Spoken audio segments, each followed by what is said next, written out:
So once again, we see the spectacle of the president acting like he's the dictator of our country.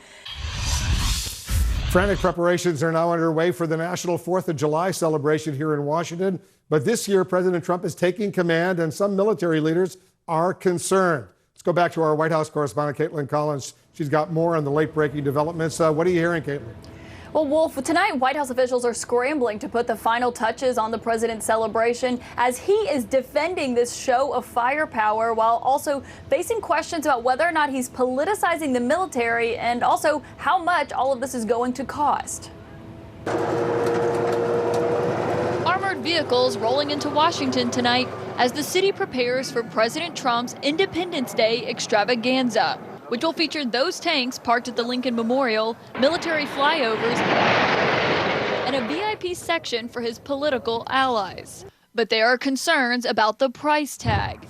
Trump tweeting, "The cost of our great salute to America tomorrow will be very little compared to what it is worth. We own the planes, we have the pilots, the airport is right next door. All we need is the fuel. We own the tanks and all." But that's not so. The Washington Post reports the National Park Service will divert $2.5 million from entrance and recreation fees to cover a fraction of the cost, money that's typically reserved for park improvement. And the administration is refusing to reveal how much this will cost taxpayers overall. Trump's claim that the equipment is right next door is also misleading. Sources tell CNN the aircraft he wants must be brought in from California, Kentucky, Missouri, and Florida. Trump is also facing criticism from Democrats who say he's turning the patriotic holiday into a partisan one. And instead of addressing something like veteran homelessness, he's spending it on boosting his ego with a parade that's fundamentally about him and then getting tickets into the hands of wealthy donors for the Republican Party. What a waste of money. CNN has learned that leaders at the Pentagon are also reluctant to put tanks and other armored vehicles on display. The truth is he's politicizing the armed forces when he does it this way. It's not a political event. It's an event that's supposed to bring the people of the country together. Several top military chiefs won't attend the celebration Thursday and are sending their deputies instead, though they say that's because they had prior plans. All this as the president is facing other setbacks at home. You go through all this detail and you're not allowed to ask whether or not somebody is a citizen? Trump insisting today he's not dropping his effort to add a citizenship question to the census, despite his Commerce Secretary saying he was. The president tweeting, "The new reports about the Department of Commerce dropping its quest to put the citizenship question on the census is incorrect, or to state it differently, fake." This after Wilbur Ross announced yesterday that the Census Bureau has started the process of printing the questionnaires without the question. Meanwhile, Iran's president is now warning that his country will boost its uranium levels beyond what was in the 2015 Iran nuclear deal, a move that could further ramp up tensions with the United States.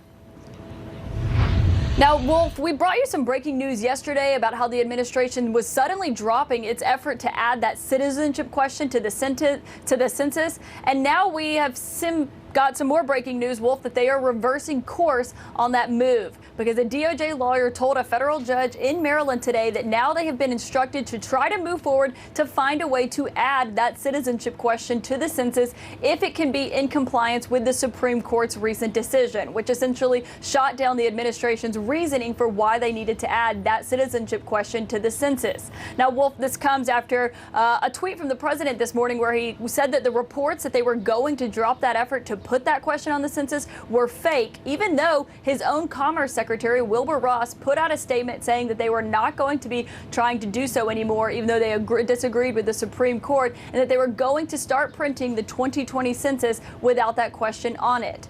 Now, there seems to be some confusion going on because another Justice Department attorney told that same judge today that they have been instructed to continue with the printing without that question on it for the 2020 census, but they did tell the judge, Wolf, that the situation is fluid. So essentially, we went from yesterday, they said they were going to drop the effort to put this question on there. Now they're saying they're going to try to put the question back on the census, even though it doesn't seem clear that they have a path forward to do so, Wolf. Yeah, what a complete flip by the Department of Justice.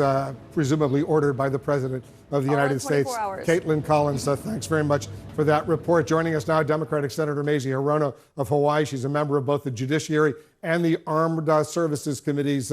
Thanks so much, Senator, for joining us. So let me get your immediate reaction to this breaking news on the citizenship question. The Justice Department now says that it has been instructed to examine whether there is a path forward consistent with the Supreme Court's decision. That would allow us, the statement says, to include the citizenship question on the census. What's your reaction to this complete 180-degree flip by the Department of Justice and the Department of Commerce? Chaos and confusion continues to reign, emanated from this president. And he continues to think that he can do whatever he wants and force his various departments, including the Commerce Department and the Department of Justice, to bend to his will regardless of the Supreme Court's decision on the census case. So once again, we see the spectacle of the president acting like he's the dictator of our country. And, you had your previous guest talking about how he acknowledges that there is a humanitarian crisis at the border, but they are doing everything they can to change that. At the same time, you have the president saying that these people are living in better conditions than they've ever had in the countries that they live in. So where's the incentive for improving the situation at the border? You have a president who runs amok, and also I have to say, the picture of all of these people, children, locked up behind the cages, and the tanks rolling in for the Trump show for the 4th of July. Is that our country? That's not the country that I think is a great country that people want to come to. It's a huge, huge embarrassment for the United States of America. The president claimed in that tweet just in the past hour or so that these migrants in Border Patrol custody are actually, in his words, living in far safer conditions than where they came from. What do you make of the president's claim?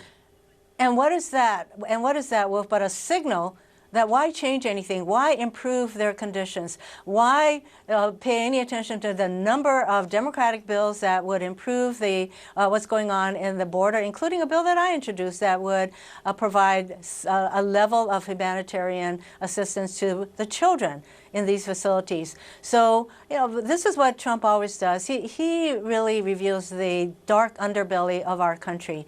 And the cruelty that his language and what he says, which in my view, if you're a Border Patrol person who participated, one of 7,000 or so in the secret Facebook that makes fun of the migrants and their hardships and their deaths. And what kind of message is that? I think that these people who participated are totally on the same page with the President of the United States. Let me get your reaction also to the president's decision to change the 4th of July celebration here in Washington. You're a member of the Armed Services Committee. What message does it send to have the president speak tomorrow flanked by tanks and military leaders? The message is that the president is so enamored with the military and the fact that, he cozies up certainly to all of the totalitarian type of leaders, the most recent being Kim Jong-un and Putin, that a show of military force is what he thinks is going to make him look strong. Quite the opposite. It makes him look, in my view, pretty pathetic and someone who has totally wrong priorities. The 4th of July is supposed to be a national holiday. He's making it not only political, but he's making it all about himself. It's the Trump show, folks. Senator Hirono, thanks so much for joining us. Thank you. Still ahead with more reaction.